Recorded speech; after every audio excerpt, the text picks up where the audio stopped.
जिसमें कि हम किचन से रिलेटेड बात करते हैं। आज हमारे साथ मौजूद हैं हाजी मोहम्मद हनीफ़ ख़ान साहब, चेयरमैन मज़ेदार फूड्स एंड मज़ेदार हलीम, और हमारे साथ मौजूद हैं अब्दुल हसीब हनीफ़ ख़ान जो कि एमडी हैं, मैनेजिंग डायरेक्टर हैं मज़ेदार फूड्स के। फ़ायदा कामरान हमारे साथ मौजूद हैं, और हमारे साथ डॉक्टर महरीन ख़ानज़ादा मौजूद हैं। ब्रेक पे जाने से पहले हाजी साहब से गुफ्तगू हो रही थी, और हाजी साहब की ख़ास बात जो है, जो मेहनत, जो राज इनके पास है, वो हमने इनसे जानने की कोशिश की है। हाजी साहब कितना टाइम हो गया तकरीबन मज़ेदार हलीम को? देखिए तकरीबन 44 साल हो गए। 44 साल हो गए, माशाल्लाह माशाल्लाह। और अब इस वक्त जो है वो रेडी फूड में, यानी वहाँ पे जो आप मज़ेदार फूड्स पे जो फूड सर्व करते हैं, उसमें क्या क्या वैरायटी है? कोई चीज़ रह गई है? मेरे ख्याल में तो हर चीज़, समनाबाद पे तो हर चीज़ मौजूद है, समनाबाद बारबेक्यू से। में ब्लॉक एल में हम्म, नॉर्थ नॉर्थ जो हमारा हाँ, फूड स्ट्रीट है, उस पर भी मतलब तमाम आइटम है जो लाइव बनते हैं। लाइव बनाए जाते हैं, उसमें जिसमें कबाब, बोटी, जी टिक्का, कढ़ाई गोश्त और ये सारी चीज़ें। जी हाँ अच्छा, जी हाँ, पिज़्ज़ा भी है उसमें, हाँ हाँ, बारबेक्यू है, फास्ट फूड है, फास्ट फूड है, पिज्ज़ा भी है, हाँ चाइनीज़ है, माशाल्लाह, चाइनीज़ भी है। सिंगापुरी राइस वगैरह और हाँ बहुत हाँ सारी आइटम है। हाँ, माशाल्लाह माशाल्लाह, ये तमाम चीज़ें लाइव उसी वक्त बनाई जा रही ये हैं। सब लाइव बनती है वहाँ पे, ठीक है, ठीक उसका है। मज़ा ही कुछ और है। नहीं, जो बेशक आप मैंने बैठ के देखा वहाँ है। खाएंगे उसका मज़ा ही अलग है। एक दफ़ा गवर्नर साहब, गवर्नर सिंध कामरान टिसूरी जी आपके यहाँ आए थे, मैं भी उस काफ़िले में हाँ शरीक था और मौजूद था। मैं जी वहाँ आया था और मैंने देखा था कि बहुत ज़बरदस्त तरीके से लाइव किचन, माशाल्लाह, जी हाँ अच्छे ISO सर्टिफाइड किचन, क्योंकि जी हाँ जी, इसमें हिफ़्ज़ान सेहत के उसूलों का ख्याल रखा जाता है, बिल्कुल बिल्कुल। माशाल्लाह, बड़ी बात है। अब हसीब साहब मुझे बताइएगा, आप इस काम को, आप वालिद साहब के इस काम को और आगे कहाँ तक लेके जा रहे हैं? बस इनकी जो मेहनत है, कोशिश है कि इनके साथ साथ चलते रहें और सीखते रहें। जिस तरह इनका एक टारगेट है कि पाकिस्तान और पाकिस्तान से बाहर जितने ममालिक हैं, जो मुस्लिम कंट्रीज़ हैं ख़ास तौर पे, जहाँ मुसलमान लोग आबाद हैं, उन तक 10 पैक की जो एक सर्विस है हमारी, वो वहाँ तक पहुँचनी चाहिए। तो एक इनका एक टारगेट है कि वो बेशतर ममालिक में हमारे प्रोडक्ट वहाँ तक लॉन्च हो सके। तो इंशाल्लाह कोशिश ये भी कर रहे हैं, और हम भी इनके साथ साथ हैं कि ये प्रोडक्ट जितनी ज़्यादा पाकिस्तान की प्रोडक्ट हम मज़ेदार हलीम की सूरत में दुनिया के बेशतर ममालिक में पहुँचा सकते हैं, वो पहुँचाएँगे इंशाल्लाह। 10 पैक की 10 पैक की सूरत में सूरत जो में है वो आगे से आगे जी। लेके जा सकें। ठीक है। अच्छा, अभी नाज़रीन आपको किचन में भी हम लेके जाएंगे, लेकिन उससे पहले मैं अब्दुल हसीब ख़ान से दरख्वास्त करूँगा, क्योंकि अक़ीदतमंद हैं बहुत ज़्यादा, और ख़ास तौर पे अक़ीदत रसूल सल्लल्लाहु अलैहि वसल्लम से ये पूरा घराना सरशार है। इनके यहाँ जो दीनी महाफ़िल होती हैं उसमें माशाल्लाह सैकड़ों लोग हर महीने शिरकत करते हैं। मुख्तलिफ़ उलमाए कराम के बयानात और उनके जो बाकायदा जो सिलसिला होता है ज़िक्र का, वो इनके घर पे रहता है। इसके अलावा मज़ेदार हलीम के जो आउटलेट्स हैं, वहाँ पे नात ख़्वानी का और दीनी तबलीग का ख़ास एहतमाम किया जाता है। फिर सबसे बढ़कर आपको ये बताते चलें कि मज़ेदार हज की जो सहूलत है वो इतनी ज़बरदस्त है कि मेरे तकरीबन सारे ही जानने वालों ने मज़ेदार हज के थ्रू जो है ना वो ट्रैवल किया और वो हज पे गए हैं। और ख़ास बात, चूँकि खाने के स्पेशलिस्ट हैं, तो इसलिए हज पे सबसे अहम चीज़ जो आपकी होती है वो होती है खुराक। और इनके अपने जो इनका कैंप है या जहाँ जहाँ ये ठहराते हैं, वहाँ बिल्कुल फ़्रेश खाना हर वक्त 3 टाइम का पक के सारे हाजियों को मिलता है। रिहाइश बेहतरीन होती है, सफ़र बेहतरीन होता है, होटल्स बिल्कुल करीब होते हैं। तो इस पैकेज पे भी हम हाजी साहब से जब किचन में जाएंगे तो बात करेंगे। लेकिन आपसे दरख्वास्त करूँगा कि बारगाह रिसालत पाक सल्लल्लाहु अलैहि वसल्लम हदिया नात पेश करने की सआदत हासिल करें। चंद अशार इरशाद फरमा दीजिएगा। सारे नबियों के ओहदे बड़े हैं, लेकिन आका का मनसब जुदा है।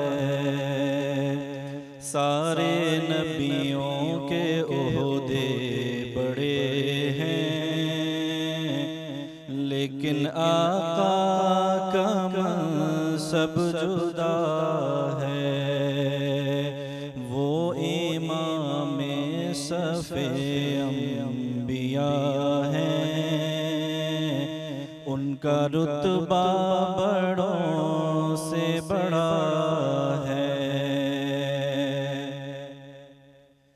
कोई लफ्ज़ों में कैसे बता दे उनके रुतबे की हद है तो क्या है, कोई लफ्जों में कैसे बता दे, उनके रुतबे की हद है तो क्या है। हमने अपने बड़ों से सुना है, सिर्फ अल्लाह हमसे बड़ा है। हमने अपने बड़ों से सुना है, सिर्फ अल्लाह हमसे बड़ा है। बहुत शुक्रिया आसिफ साहब और अब्दुल हसीब साहब, बल्कि बड़ी ज़बरदस्त आपने ये नात रसूल मकबूल सल्लल्लाहु अलैहि वसल्लम पेश करने की सआदत हासिल की। अब हाजी साहब और आपको हम चाहेंगे लेके ज़रा किचन में चलते हैं और अपनी शेफ़ से जानते हैं कि क्या तैयारियां हैं। और एक तरफ तो उनकी अपनी कोई रेसिपी उसकी तैयारी हो रही है और दूसरी जानिब तैयारी हो रही है जनाब हलीम बनाने की। लेकिन हम आपको सिर्फ डिस्क्राइब करेंगे, हम चाहते हैं नाजरीन देख लें कि हलीम बनता कैसे है। ठीक है, तो आइए आपको लेके चलते हैं, आ जाइए जी। हाजी साहब तशरीफ़ लाइए हैं। अच्छा, अब्दुल हसीब साहब जो हैं वो हमारे साथ जाएंगे और फिर हाजी साहब से, लेकिन हम आपसे बातें करते रहेंगे हम। हाँ, क्योंकि हाजी साहब आ जाएं, मेरे साथ आए आप आए, आ जाए। ये माइक मैं उठा लेता हूँ। अच्छा अच्छा अच्छा, ये माइक में पहले जेब में रख दूँ ताकि पैसे तो नहीं है जेब में आपके? नहीं, पैसे नहीं। अच्छा, मैंने कहा बाद में कि यार जेब में तो लाखों रुपए पड़े हुए थे, वो नहीं है, माइक डल गया जेब में है। ठीक है, फिर ये कैश हो जाएगा वापस। हाँ हाँ कैश। ये हाजी साहब ये हमारा किचन है और ये हमारी शेफ़ हैं। इनसे आपकी मुलाकात नहीं थी, इनसे आपकी मुलाकात नहीं थी। ये शेफ़ फरा हैं, पहले शेफ़ फरजाना से आपकी मुलाकात हुई थी, अब इस दफ़ा हमारे साथ शेफ़ फरा है। हाजी साहब से मुलाकात है, हाजी साहब से मुलाकात है माशाल्लाह। ठीक है ठीक है ठीक है। ये वैसे हमारा किचन है नॉर्मल। और नाजरीन ये जो है ना, ये आप देख रहे होंगे ये इस वक्त मज़ेदार की चीज़ें यहाँ पे मौजूद हैं। अच्छा, और क्या कहते हैं हाजी साहब, ये ज़रा मुझे बताइएगा, एक तो ये ख़ास तौर पे टिन पैक्स के बारे में बताइएगा। ये माशाल्लाह जो टिन पैक्स हैं, ये स्मॉल पैक है और वो बड़ा पैक है। जी हाँ जी हाँ। अच्छा, इसके अलावा अभी हमने 300 ग्राम का भी निकाला है। 300 ग्राम का भी एक निकाल दिया, यानी सिंगल एक आदमी अगर जा रहा हो हाँ वो भी, तो वो एक 300 ग्राम का लेके जा सकता है। ये ठीक ठीक है, ये तो बहुत अच्छा किया। जी हाँ जी, ये पब्लिक के लिए अच्छा है, वो अच्छी चीज़ है कि ये बात नहीं, मतलब माइक आपको चाहिए होगा जी, माइक इनको ला दीजिएगा वहाँ से। अच्छा, तो ये 300 ग्राम का भी निकाल दिया गया। वो अवेलेबल है, मतलब ये अवेलेबल हो गया, अभी से अवेलेबल हो गया। तो कल हमें भी भिजवाएं ताकि हम भी देखें और लोगों को भी दिखाएं कि ये। उसके अलावा एक और भी भेजेंगे 100 ग्राम का। 100 ग्राम का ही भेजेंगे? अरे वाह वाह वाह। तो माशाल्लाह ये जो चीज़ें हैं, नहीं अब ये हलीम के पैक छोटे भी हो गए। अच्छा, अब ये मुझे एक और चीज़ बताइएगा कि ये जो आपकी प्याज होती है तली हुई, इसके अंदर जो है तेल बिल्कुल भी नहीं होता, ये क्या तरीका? यानी घी तेल इसमें नहीं नजर आ रहा होता, ये क्या? इसको फ्राई करने के बाद ना ड्राई किया जाता है, ड्राई मशीन के जरिए इसको ड्राई करते हैं, तो उसका जितना भी ऑयल है वो सब निकल जाता है। तो अच्छा, ये ड्राई हो जाती है तो कड़क आपको महसूस होती है, ये कड़क बिल्कुल क्रिस्पी होती है। ठीक है। अच्छा, अब हाजी साहब ज़रा सा बताइएगा कि क्या इसमें क्या किया जाता है, किस तरीके से ये नाजरीन ये देखिएगा, आपको हम दिखाएंगे कि ये चीज़ें मौजूद हैं। ये इस तरीके से गोश्त ये अंडरकट डाला जाता है बगैर उसका? जी हाँ, बिल्कुल साफ़ सुथरा गोश्त होता ही है। और मतलब हम इसको अपने जानवरों को ज़िबा करवाते हैं और उनको जो है कमेले में ले जाके वहाँ से ज़िबा करवा के वहाँ से हम वहाँ से लेके आते हैं। नाज़रीन ये देखिए, इसको सफाई के साथ ज़रा सा इम्तियाज़ भाई आप बनाइएगा, ये देखिएगा ये गोश्त कितना साफ़ सुथरा ये गोश्त है, ये देखने के काबिल है। ये देखिए ये, और ये गोश्त देख रहे होंगे आप, बड़ा ज़बरदस्त साफ़ सुथरा गोश्त है। इस किस्म का गोश्त जो है वो हलीम में इस्तेमाल होता है। अच्छा, इसके अलावा हलीम की जो रेसिपी है ना, वो असल में ये हाजी साहब बताइएगा, ये लोगों की समझ में नहीं आता। कौरमा पहले तैयार होता है और उसके बाद फिर दालें मिक्स की जाती हैं? जी हाँ, कौरमा में क्योंकि टाइम लगता है गोश्त गलने में, तो कौरमा जो है हम पहले बनाते हैं और उसमें मतलब जो सबसे आला किस्म का ऑयल है खाने पकाने का, वो डालते हैं, वो हम डालते हैं। और उसके अलावा तमाम हमारे मसाले जो हैं हम खुद अपने पीसते हैं। उसकी रेसिपी किसी को नहीं बताते, इसलिए कि वो एक सीक्रेट है। सीक्रेट नहीं, वो सीक्रेट मत बताइएगा, वो किसी को वैसे भी तंबाकू नोशी सेहत के लिए मुज़िर है तो इसलिए अल्लाह का शुक्र है। हाँ, नहीं माशाल्लाह माशाल्लाह, चले माशाल्लाह। तो अब हम आपको बताते चलें कि ये कौरमा बनाया जाता है। अच्छा, इसके अलावा दालें जो है उसमें क्या क्या, ये चने की दाल है, चने की दाल है, ये हाँ, माश की दाल है, माश की दाल है, ये जौ है, गंदुम और है। गंदुम। अच्छा, ये मेन 4 दालें यूज़ बस करते ये हैं और 4 भी यूज़ चीज़ करते इस्तेमाल हैं। करते हैं अच्छा, ज़्यादा। ये नाज़रीन देख रहे हैं, ये 4 दालें। अच्छा, ये अगर समझ लें, मैं आपसे एक अंदाज़ा लेता हूँ, फ़र्ज़ करें कि ये 2 किलो गोश्त है, जी जी, तो दालें कितनी होनी चाहिए टोटल? बस 1.5 किलो मतलब ये दाल है।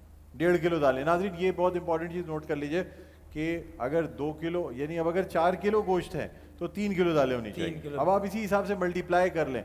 ये बड़ा ज़बरदस्त रेशो बता दिया हाजी साहब ने, ये कोई बताता नहीं है रेशो कि इसके अंदर गोश्त कितना हो, दालें कितनी हो। तो अगर 4 किलो गोश्त है तो इसके अंदर आप 3 किलो दालें डाल लें, और 3 किलो में इस तरह कर लें कि चारों दालें तकरीबन 3 पाव एक एक दाल ले लें। जी हाँ जी हाँ, ऐसा ही है, बिल्कुल ये ताकि ये 1.5 किलो और 1.5 किलो 3 किलो बन जी जाएगी। हाँ। ठीक है, तो उसमें ये हिसाब किताब बिल्कुल ठीक रहेगा। और ये आपको जो है ना, दालें अलग से अगर आप उबाल लें तो बहुत अच्छा। ये दालें अलग भी उबाल के डाली जा सकती हैं, अलग अलग उबाली जाती है, अलग अलग उबाले जाएंगे। उसके बाद इनको मिक्स करके फिर उनको ग्राइंड करते हैं। अच्छा, ये भाईजान आप ज़रा इधर आइएगा, भाई इधर कैमरा फेस करते रहिएगा, इधर ही इस तरह खड़े रहिएगा, लेकिन ये मशीन ज़रा सा दिखाएं।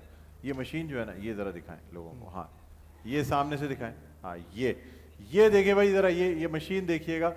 ये है, इससे जो है ना बाज़ दफ़ा जो है वो ग्राइंड की जाती है, लेकिन ये तरीके से इसकी कितनी ड्यूरेशन है और कितनी देर तक ये चलानी है, ये सबसे इम्पॉर्टेंट। जी अब रख दीजिएगा। अच्छा, ये है तो नाज़रीन हमारे इसमें, हाँ ठीक, अभी रख दीजिए। ठीक है, इस सही है, ग्राइंड की हुई। ठीक है, इसको बंद कर दीजिए। ठीक है। अच्छा, इसके अलावा नाज़रीन आपको ये भी, हाजी साहब, ये जो गार्निशिंग है इसको यहाँ नीचे रखिएगा। जी जी, गार्निशिंग के हवाले से बताइएगा। ये मसाला भी ख़ास तौर पे आपका अपना है, जो आपने खुद डेवलप जी हाँ, देखिए ये चाट मसाला है जो कि आइए मतलब ये गार्निश के लिए होता है, ऊपर से डाल लें। हरी मिर्च है, प्याज है ब्राउन, नींबू है, अदरक है, ये सब मतलब ये सब आला क्वालिटी के होते हैं। अच्छा, इसमें अभी आप मसाले भी लेके आ रहे हैं?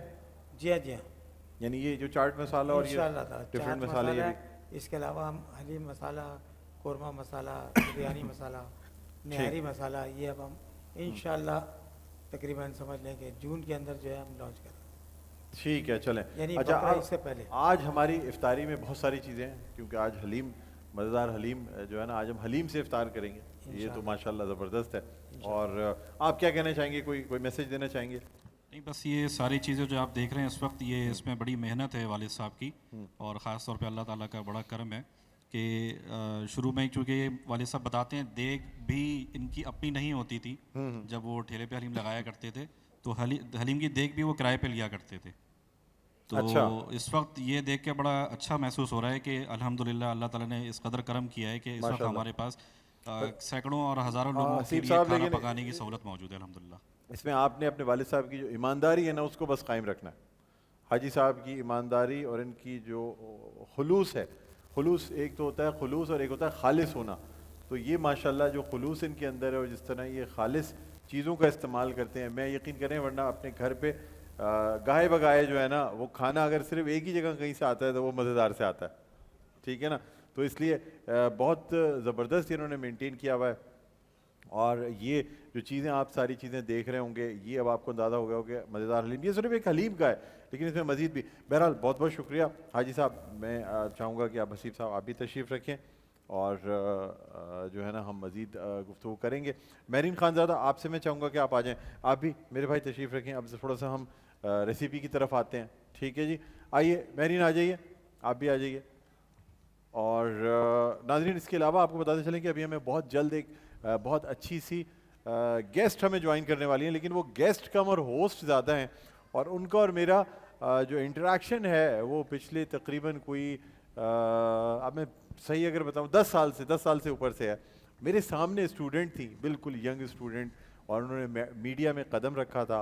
मैंने एक अवार्ड हासिल किया था, उन्होंने मेरा इंटरव्यू किया था, और उसके बाद मुझे उस दिन ही अंदाज़ा हो गया था कि ये जो बच्ची है ये बहुत आगे जाएगी। और वाकई अल्लाह ताला ने फिर ये बात मुझे ये दिखाई कि वाकई कितनी माशाल्लाह उस बच्ची ने तरक्की की। राफिया आवान हमारे साथ होंगी थोड़ी देर में, जो कि एक बैनुल अक़वामी चैनल को इस वक्त लुक आफ्टर कर रही हैं, पाकिस्तान में DW को देख रही हैं। तो इस हवाले से हम उनसे गुफ्तगू भी करेंगे और पुरानी यादें भी ज़रा ताज़ा करेंगे कि किस तरह से वो तरक्की करके यहाँ तक पहुँची हैं। बहरहाल महरीन हमारे साथ मौजूद हैं। जी शेफ़ फराह। जनाब डॉक्टर साहब।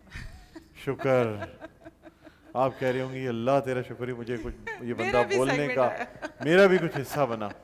क्या हाल है, अच्छा खैरियत से? नहीं, जो डॉक्टर साहब आगे, अगर आगे, जो आगे। देखा जाए तो वो भी किचन से ही रिलेटेड चीज़ें हैं, तो हाँ। मुझे बहुत अच्छा लग रहा था सुन के भी और देख के भी, जिस तरीके से हाजी साहब हाजी बता साहब। रहे थे और जिस तरीके से display, and last not least कि ये जो हमारे पास मशीन मौजूद है, जी जी जी। एंड लाइक ये जितनी हैवी ड्यूटी मशीन है और जिस हाँ, तरह हाँ, ये हाँ। ऑपरेशन कर रही है, तो जिस तरह डिज़ाइन किया गया है कि वो उड़े नहीं, जो इसकी एक ये सारी plate चीजें बनाई बड़ी गई है। पैकिंग के साथ है, ये जी। बड़ी जबरदस्त तरीके से बनी हुई है। तो ठीक वो है, मुझे बहुत इंटरेस्ट आ रहा था जबरदस्त पूरे आपको segment इंटरेस्ट में। आया। चलिए अब मुझे बताएं क्या ये रेसिपी है, आज अच्छा, क्या बनाने आज जा हम रही हैं? बना रहे हैं पोटैटो ब्रेड स्कीवर्स बना रहे हैं Potato और bread रूह अफ़ज़ा फिरनी बना रहे हैं। तो हमारे पास ठीक। फिरनी के लिए राइस फ्लावर एंड सारी मिल्क चीज़ें। मौजूद भाई है। बड़ी तैयारी होती है, ये 1 घंटे पहले से तैयारी, नाज़रीन की ज़रा दिखाएं ज़रा टॉप शॉट, तो फिर पता चले कि क्या तैयारी है और किस किस्म से ये चीज़ें जो है ना बनाई गई हैं। ये आपको दिखाएंगे कि जो है ना किस तरीके से की गई हैं। आप थोड़ी सी इसकी चीज़ें बता दें, फिर हम ब्रेक पे जाएंगे तो फिर इन चीज़ों अच्छा को डॉक्टर साहब, ऑर्गेनाइज यहाँ कर पे लेते हैं। 500 ml मिल्क मौजूद है, जिसमें मैं 2 टेबल स्पून चावल का आटा फिरनी के लिए इसमें ऐड करूँगी और मिठास के लिए रूह अफ़ज़ा ऐड करूँगी। तो ये मैं विद इन, अगर ब्रेक भी हुआ तो इसको तो कुक आप क्या क्या करेंगे। चीज़ें इसमें ऐड कर लेंगी? हम 500 ml दूध में कर 2 लें ऐड tablespoon, करें ताकि हम चीज़ें स्टार्ट कर दें और राइस उसके फ्लावर बाद ऐड करेंगे और इसको कुक करेंगे, क्योंकि इसको थोड़ा सा ठंडा हमें करना पड़ेगा। अच्छा राइस फ्लावर जी, इसके अंदर चावल का आटा। चावल का आटा जी, जो है ना घर में पिसे हुए वो- चावल भी इस्तेमाल कर सकते हैं और चावल ठीक है। का आटा हम यहाँ पे इस्तेमाल ये करेंगे। चावल का आटा पानी में मिक्स करके पानी में मिक्स, अब दूध आप में भी दूध मिक्स में कर गर्म सकते दूध हैं। में ऐड करने जी, जा रही हैं तो दूध तो फौरन गाढ़ा हो जाएगा। जी, ये गाढ़ा हो हाँ, जाएगा। क्योंकि ये राइस फ्लावर तो जी। फौरन खीर की अच्छा, तरह आप बन धीमे जाएगा। आंच पे इसको पकाएंगे कि ठीक ताकि है, ये और थोड़ा उसके सा बाद फिर इसमें रूह अफ़ज़ा रूह डाला अफ़ज़ा जाएगा। डाल देंगे ताकि इसकी अच्छा, sweetness- चीनी वगैरह कितनी डाली चीनी जाए? हमारे पास मिठास के लिए रूह अफ़ज़ा है। ठीक है, ठीक है, और फिर ठीक उसके है। बाद हम अपने ये फिर पोटैटो मिक्स करें ब्रेड ताकि फिर हम ब्रेक पे निकल जाएं, उसके बाद आप इस इसको तरीके से इसको भाई ग्रेजुअली माशाल्लाह, ऐड करते ये बहुत जाएंगे मुश्किल काम है कि ये आप स्टर करते रहें कंटिन्यूसली, जी। वरना ये गाढ़ा हो जाएगा। और हल्के और हल्के इसको साथ-साथ- पकाएंगे, इसलिए जी, हमने जी, ऐड जी। कर दी कि हम ब्रेक में इसको पकाते रहेंगे। ठीक है, ठीक और है, लास्ट ठीक है। में बस रूह अफ़ज़ा ऐड कर देंगे। उसके बाद आप इसमें रूह अफ़ज़ा ऐड करेंगे। तो रूह अफ़ज़ा फिरनी हमारी तैयार हो जाएगी। रूह बहुत अफ़ज़ा instant फिरनी से- ज़बरदस्ती तैयार हो जाएगी। आपको शौक है कुछ कुकिंग का? जी बिल्कुल। है, चलें आप तो खामोश हैं बिल्कुल, ना बोल ही मैं नहीं देख रही हूँ असल में, चलें मुझे ठीक है, किचन ये में हो सीख रहा है। लें, चीज़ें बड़ी इंपॉर्टेंट है। बिल्कुल नहीं। नाज़रीन एक छोटे से वक्फे के बाद दोबारा आपकी खिदमत में हाजिर होते हैं, कहीं ना जाइएगा, देखते रहिए हमारी खुशी निशात मुस्कुराता रमज़ान।